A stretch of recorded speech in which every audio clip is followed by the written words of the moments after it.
ఇద్దరిని భరిస్తుంది నేను వ్యాస్. ఆ విషయం నీకెందుకు తెలియడం లేదు? You are nothing but a failed story. Failed story.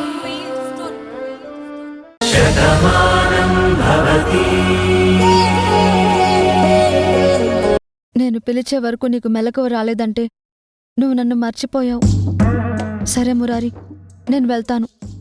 Radha Radha Radha, నువ్వు వెళ్ళిపోకు రాధా.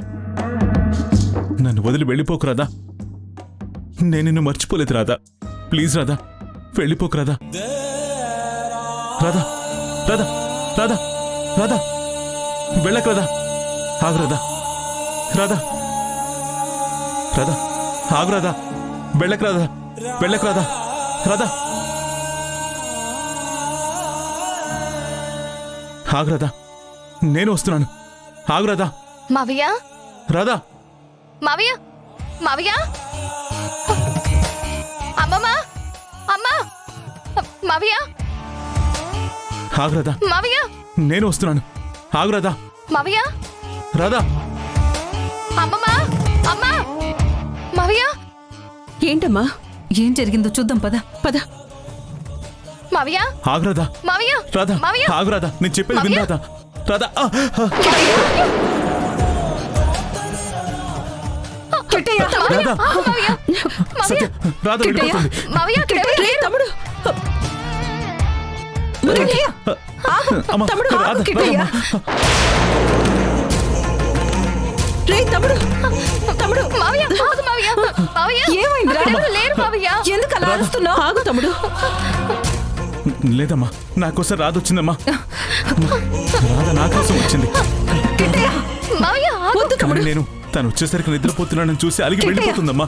మావయ్య, కిట్టయ్య, మావయ్య, ఆగు ఏంటిది? మావయ్య. అమ్మా, రాధమ్మా. మావయ్య, రాధ ఎలా వస్తుంది కిట్టయ్య? అమ్మా, నా రాధ. మురళి, అక్కడ ఎవరు లేరు మావయ్య. రాధ లేదు కిట్టయ్య. ఏంటిది? మావయ్య, లేదమ్మా, రాధ నా రాధ. ఎందుకు వస్తుంది? నా రాధ వెళ్ళిపోతుంది. లేని రాధ ఎలా వస్తుంది? లేదమ్మా, రాధ నా కోసం వచ్చింది. లేదు మావయ్య. కానీ నేను తను వచ్చేసరికి నిద్రపోతున్నానని చూసి అలిగి వెళ్ళిపోయిందమ్మా. నా రాధ మళ్ళీ నన్ను వదిలి వెళ్ళిపోతుందమ్మా. రాధ వెళ్ళిపోకూడదు, ఎక్కడికి వెళ్ళిపోకూడదు, ఉండాలి. రాధ, రాధ, రాధ, రాధ. మావయ్య, ఆగు కిట్టయ్య, మేము చెప్పేది విను. అదంతా నీ ఆగు. కల మావయ్య. లేదు రాధ. లేని రాధ ఎలా కలైతే వస్తుంది? రాధ నా కళ్ళ ముందుకు ఎందుకు వస్తుంది? మావయ్య, కిట్టయ్య, లేదు తమ్ముడు. అమ్మా, రాధమ్మా. కిట్టయ్య, అమ్మా, రాధ. కిట్టయ్య.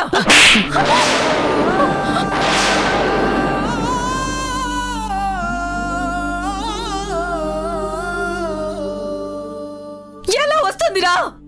రాధ లేదు, చచ్చిపోయింది. ఈ మట్టిలోనే కలిసిపోయింది. అలాంటి మనిషి ఎలా వస్తుంది? తను వచ్చిందనుకోవడం నీ భ్రమ కిట్టయ్యా. అర్థం చేసుకో.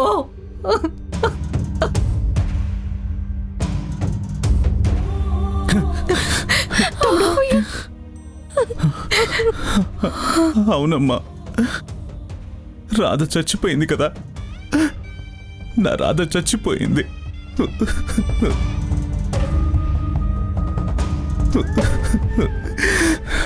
నా రాధ లేదమ్మా. అది కాదు కిట్టయ్యా, నేను నిన్ను అనవసరంగా కొట్టాను. లేదు, నా రాధ లేదు. నా రాధ లేదు.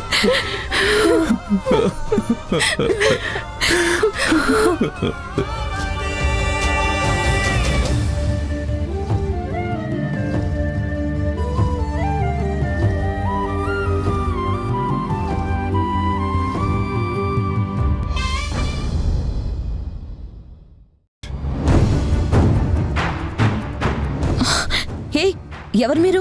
ఎవరు కావాలి? సరాసరి లోపలికి వచ్చేసారేంటి? నువ్వే కావాలి. ఒంటరిగా ఉన్నావని తెలిసే వచ్చాం. పిచ్చి పిచ్చిగా మాట్లాడావంటే పళ్ళు రాలిపోతాయి. చూడు, నువ్వు మా చెంప మీద కొడితే మేము నీ జీవితం మీద కొడతాం. నువ్వు కొట్టింది అబ్బాని మర్చిపోతాం, కానీ మేము కొట్టే దెబ్బ మాత్రం జీవితాంతం మర్చిపోలేవు. అసలు ఎవరు మీరు? ఏంటి ఇలా మాట్లాడుతున్నారు? మర్యాదగా బయటికి వెళ్ళండి, లేదంటే ఏం చేస్తావు? ఏం చేయగలవు? నువ్వు ఒంటరిగా ఉన్నావు, మేము నలుగురం ఉన్నాం. ఏదైనా చేయగలవన్న ధైర్యం మాకుంది, కానీ మా నుంచి తప్పించుకునే ధైర్యం నీకుందా? చూడండి, ఇదెవరిల్లో తెలుసా? మా మావయ్య డిస్ట్రిక్ట్ ఆఫీసర్. మా ఆయన పరిచయాలు అక్కర్లేదు, మొత్తం తెలుసుకునే వచ్చాం.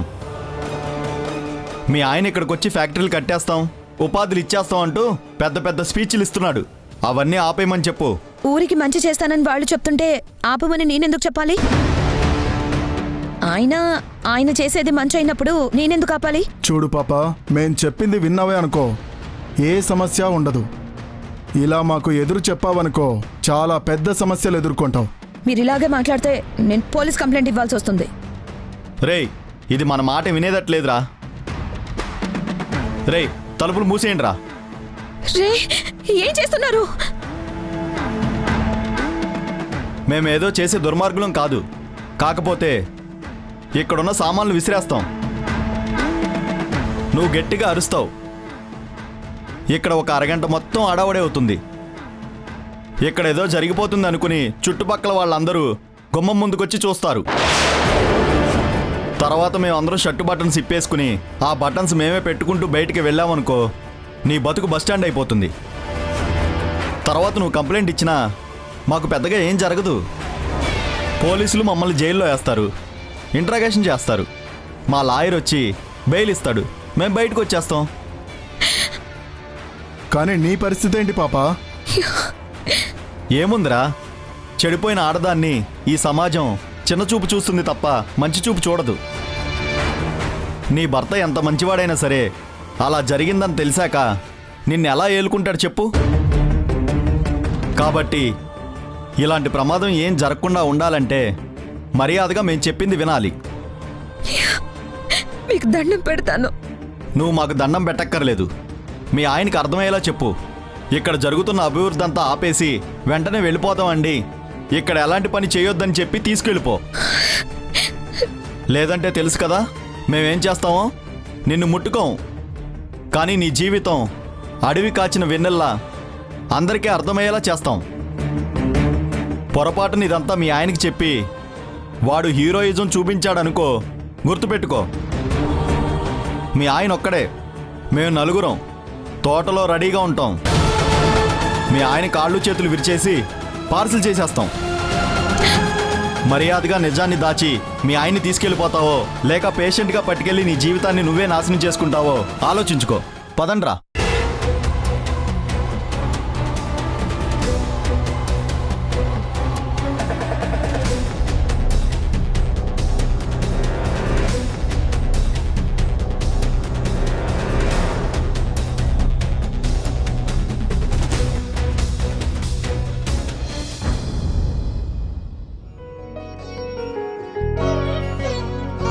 అత్తయ్య, పాపకి వ్యాక్సినేషన్ వేయించిన తర్వాత అట్నుంచటే గుడికి వెళ్ళొస్తాం. అలాగే భాను, తప్పకుండా వెళ్ళండి.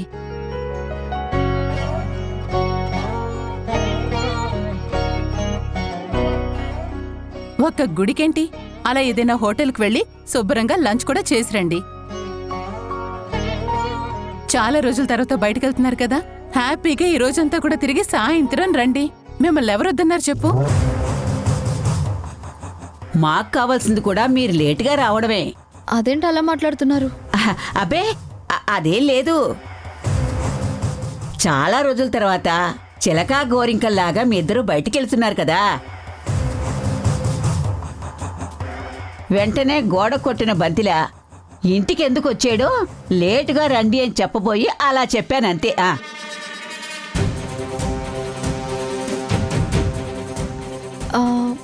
గుడికి వెళ్ళాలి అంటే ఏ గుడి ఏంటి అని ఎవరు అడగట్లేదేంటి? అడగడానికి ఏముందమ్మా, గుడికి వెళ్ళేదెందుకు? భగవంతుడికి దండం పెట్టుకోవడానికే కదా. నువ్వు వెళ్తున్నావంటే అందరికీ మంచి జరగాలనే కోరుకుంటావు కదా, మళ్ళీ దానికి అడగడం ఎందుకు? నిజమే మావయ్య, బంగారు తల్లికి ఏం పేరు పెట్టాలో నాకు అర్థం కావట్లేదు.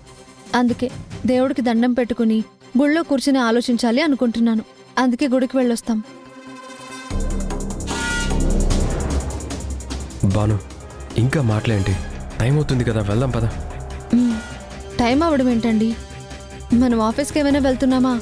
హాస్పిటల్కే కదా వెళ్తున్నాము. ఎప్పుడు వెళ్ళినా వ్యాక్సిన్ వేస్తారు. ఏం లేదమ్మా, తొందరగా వెళ్తే బావుంటుందని కార్తీక్ ఉద్దేశం. అదే, ఎందుకలా అడుగుతున్నారండి? అంటే ఎండాకాలం కదా, లేట్ అవుతున్న కొద్దీ ఎండలు ఎక్కువైపోతాయి, అందుకే త్వరగా వెళ్ళండి అంటున్నారు. వెళ్ళేది కారులోనే కదా, అప్పుడు ఎండ ఎక్కువ ఉంటే ఏంటి, తక్కువ ఉంటే ఏంటి? సరేలేవే, చెప్పిన ప్రతి మాటకి నీ దగ్గర అనుమానం ఉంటుందని మాకు అర్థమైంది. నీ డౌట్లు మేం తీర్చలేం గాని వెళ్ళు. భాను వెళ్దామా? సరే అత్తయ్య, త్వరగా వచ్చేస్తాము. ఎక్కువ ఆలస్యం ఏం చేయము. భాను, ఇప్పుడే చెప్పాను కదమ్మా, తొందరగా రావాల్సిన అవసరం ఏమీ లేదు. ఎక్కడెక్కడికి వెళ్తారో అన్ని చోట్లకి వెళ్ళి ప్రశాంతంగా రండి. ఇప్పుడు తొందర ఏముంది, ముందు మీరు వెళ్ళండి. సరే. పద. అక్క ఎక్కడికి వెళ్తున్నారు? ఓరి నీ మొహం మండిపోను. బయటికి వెళ్తున్నప్పుడు ఎక్కడికి అని అడిగి చావకూడదురా. పరాయవాడు కాదు కదా బామ్మ, తమ్ముడేగా అడిగింది. పాపకి వ్యాక్సిన్ వేయించడానికి హాస్పిటల్కి వెళ్తున్నాం. మేము తొందరగానే వచ్చేస్తాము. అవును, ఇంతకీ నువ్వు టిఫిన్ చేసావా? లేదక్కా. సరే ఉండు, టిఫిన్ పెట్టేసి వెళ్తాం. ఒక్క నిమిషం ఉండి. వాడికి ఏం పెట్టాలో నేను నిర్ణయించుకున్నాను గాని నేను పెడతాను, నువ్వు వెళ్ళవే. అదేంటి బామ్మ ప్రత్యేకంగా చెప్తున్నావు? ఏం లేదే, మన ఇంట్లో మనం ఒక రకంగా తింటాం, వాడికి పెట్టవలసినవి వేరే ఉంటాయి. ఎంతైనా మన ఇంటి అతిథి కదా, అందుకే గట్టిగా పెట్టాలని నేను బాగా నిర్ణయించుకున్నాను. వాడికి నేను పెడతాను గాని నువ్వు వెళ్ళమ్మా, వెళ్ళు. సరే సరే బామ్మ, చూసుకో. అసలు తను మొహమాట పడతాడు. వాడు మొహమాట పడినా నేను మొహమాట పడను కదా, వాడి సంగతి నేను చూసుకుంటాను గాని నువ్వు వెళ్ళు. భాను, అన్నీ అందరూ చూసుకుంటారు, మనం వెళ్దాం పద. సరే.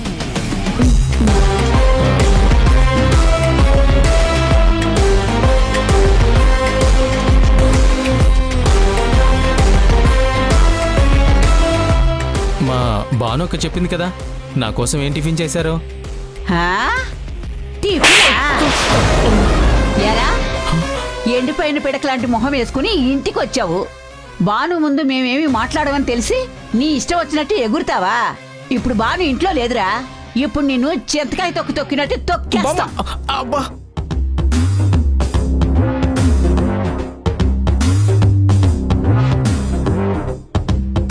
ఓరి నీ అమ్మ కడుపు మాడిపోను. నీకు నాటకం ఆడడానికి ఇంకెవరూ దొరకలేదారా? నా కూతురే దొరికిందా?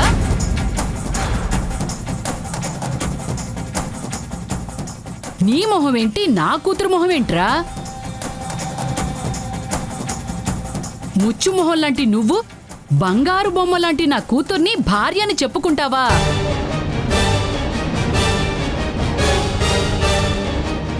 చెప్పుతో కొట్టానంటే 32 పళ్ళు రాలిపోతాయి. ఏంటి అందరూ నన్ను బెదిరిస్తున్నారు? నేను మా భానుక్కకు చెప్తాను. ఏంట్రా నువ్వు చెప్పేది? కార్తీక్ భానుని బయటికి తీసుకెళ్లాడు. సాయంత్రం వరకు వాళ్ళిద్దరూ తిరిగిరారు. ఈలోగా నువ్వు ఇంట్లోంచి వెళ్ళకపోతే నువ్వు ఏమైపోయావో కూడా ప్రపంచానికి తెలియకుండా చేస్తాం.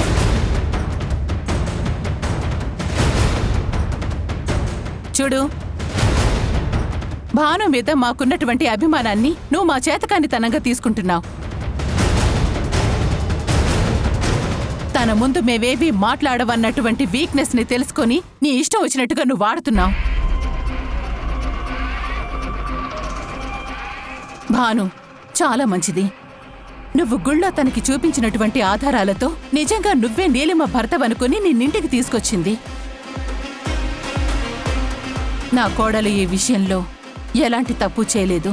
నువ్వు మాత్రం చాలా తెలివిగా ఈ నాటకం ఆడుతున్నావని నాకు అర్థమవుతుంది. మర్యాదగా నువ్వు వెళ్ళిపోతే నీకే మంచిది. ఏంటండి ఇది? నా భార్యను తీసుకొని నేను వెళ్ళిపోతాను.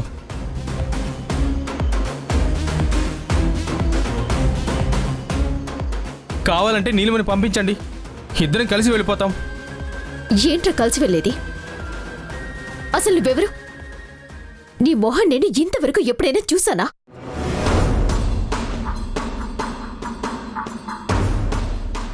నీకు నాకు పెళ్లి జరిగిందా? మర్యాదగా నిజం ఒప్పుకో, లేదంటే మా చేతుల్లోంచి నువ్వు తప్పించుకోలేవు.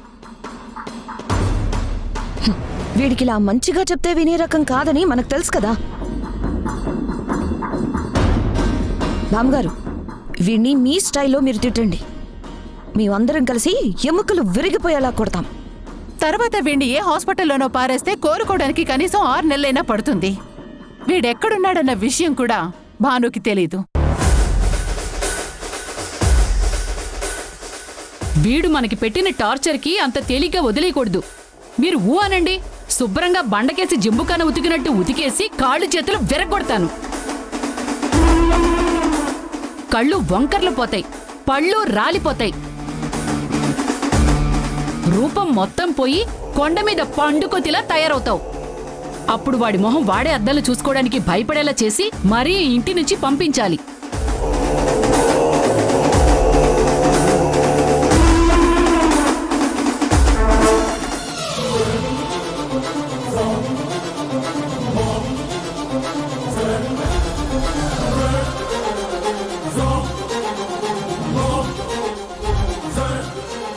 ఈ పాటిక చక్రిని ఇంట్లో అందరూ కలిసి గెంటేసే ప్లాన్ మొదలు పెట్టే ఉంటారు. పాపం నీలిమ ఇన్ని రోజులు వాడి వల్ల ఎంత బాధపడిందో. ఇంకా తనకే సమస్య ఉండదు. అయ్యో ఏవండి, కారాపండి.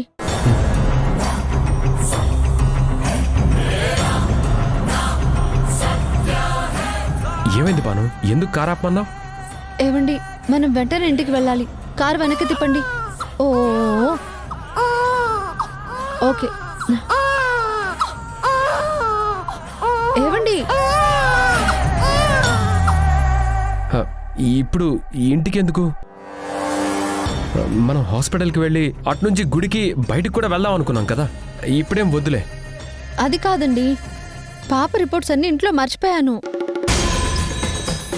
వ్యాక్సిన్ వేసేటప్పుడు అన్ని రిపోర్ట్స్ చెక్ చేస్తారు కదా, ఆ రిపోర్ట్ ఫైల్ తీసి కబోర్డ్లో పెట్టి అక్కడే మర్చిపోయాను. ఎలాగో ఇంటికి దగ్గరలోనే ఉన్నాం కదా, వెళ్దామండి. ఇప్పుడేం దాని గురించి ఇంటికి వెళ్ళక్కర్లేదు. హాస్పిటల్లో సిస్టమ్స్లో రికార్డ్స్ ఉంటాయి కదా, సిస్టమ్ నుంచి ప్రింట్అవుట్ తీయమని చెప్దాం వాళ్ళకి. అదేంటండి, ఇంటికి దగ్గరలోనే ఉన్నాం కదా, రిపోర్ట్స్ ఇంట్లోనే ఉన్నాయి. మళ్ళీ హాస్పిటల్కి వెళ్ళి వాళ్ళకి చెప్పడం ఎందుకు? మీరు కార్ యూటర్న్ తిప్పండి. నా మాట విను బాను, ఇప్పుడు ఇంటికి వెళ్ళడం అనవసరం. మనం ముందుకు వెళ్దాం. ఏంటండి, ఇంట్లో ఏదో మనం వెళ్తే ప్రాబ్లం అవుతున్నట్టు, ఏదో గొడవ జరుగుతున్నట్టు చేస్తున్నారు. మీరు కారు వెనక్కి తీస్తున్నారా? నేను ఆటోలో వెళ్ళి తీసుకురానా? సరే బాను, నేనే యూటర్న్ తీసుకుంటాను.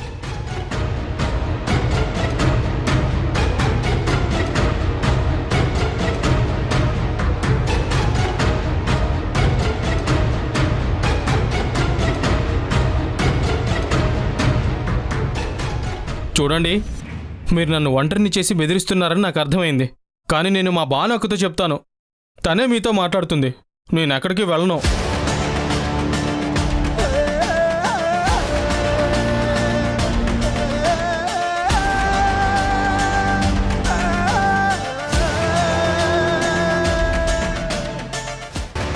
నీలిమకి నాకు పెళ్ళయింది. నీలిమ నా భార్య.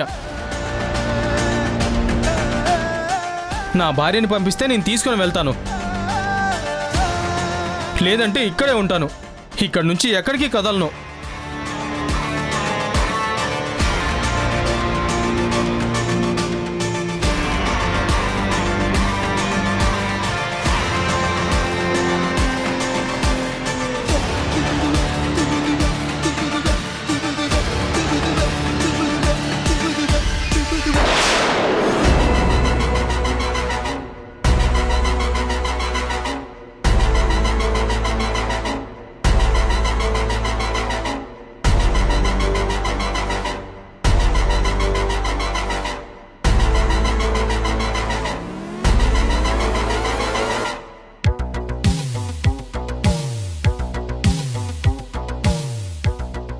మాటలతో చెప్పి మర్యాదగా పంపిద్దాం అనుకున్నాను. నువ్వు వినేలా కనిపించటం లేదు. నీలిమ జీవితంతో ఆడుకోవాలని నువ్వు నిర్ణయించుకుంటే నిన్ను పైకి పంపించాలని నేను నిర్ణయించుకున్నాను.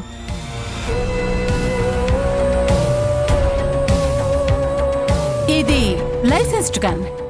ఆత్మరక్షణ కోసం కాల్ చేశానని నేను పోలీసులకి చెప్పి కేసు లేకుండా చేసుకోవచ్చు. పైకి పోతావా లేదా బయటికి పోతావా?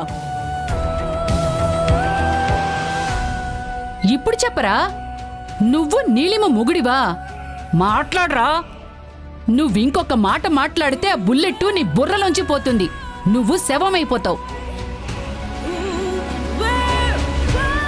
ఒరే ముష్టి వెదవా, శుభ్రంగా ఎక్కడో ఒక దగ్గర బతకరా. నీకంతగా పెళ్లి చేసుకోవాలనుంటే ఎవరినైనా చూసుకుని మెడలో తాళి కట్టి భార్యను చేసుకో. అంతేగాని ఇలాంటి దొంగ నాటకాలు ఆడేవనుకో ఇదిగో ఇలాగే కుక్క చావు చేస్తావు. మీకు దండం పెడతాను మేడం, నన్ను వదిలేయండి, నేను వెళ్ళిపోతాను. ఓ, ప్లీజ్ మేడం, నేను వెళ్ళిపోతాను. ఈ మాట ముందే చెప్పుంటే మాకు ఈ టెన్షన్ ఉండేది కాదు కదా. మర్యాదగా బయటికి పో.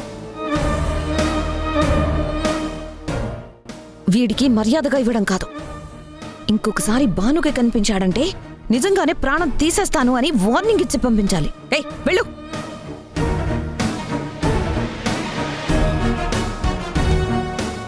అమ్మయ్యా, ఇంటికి పట్టిన శని వదిలిపోయింది. ఇక వీణ్ణెవ్వరూ కాపాడలేరు.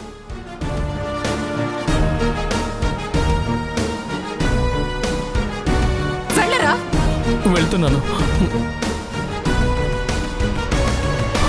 కొంప మునిగిందే, బయటికెళ్ళిన బాను తిరిగొచ్చిందేంటి?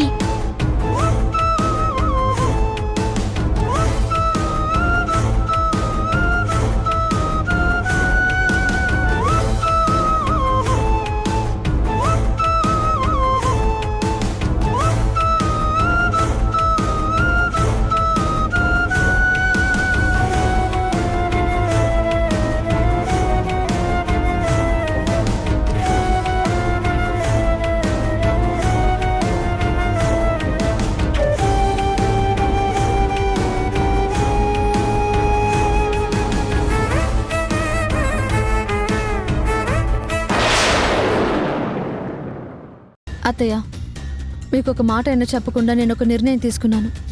మీరు తప్పుగా అనుకోకండి. నువ్వు ఈ ఇంటి కోడలు విభాను. ఈ ఇంట్లో ఎలాంటి నిర్ణయమైనా తీసుకునేటువంటి హక్కు నీకుంది. నీ నిర్ణయాన్ని ఇక్కడ ఎవ్వరూ కూడా తప్పు పట్టరు. నీకు పెళ్లి జరిగింది, నీ భర్తకు నువ్వు దూరం అయ్యావు అన్నప్పుడే నువ్వు మానసికంగా ఎంత నలిగిపోయి ఉంటావో నేను ఊహించాను. అందుకే మీ ఇద్దరికి ఈరోజు శుభముహూర్తం ఏర్పాటు చేయాలని నిర్ణయించుకున్నాను.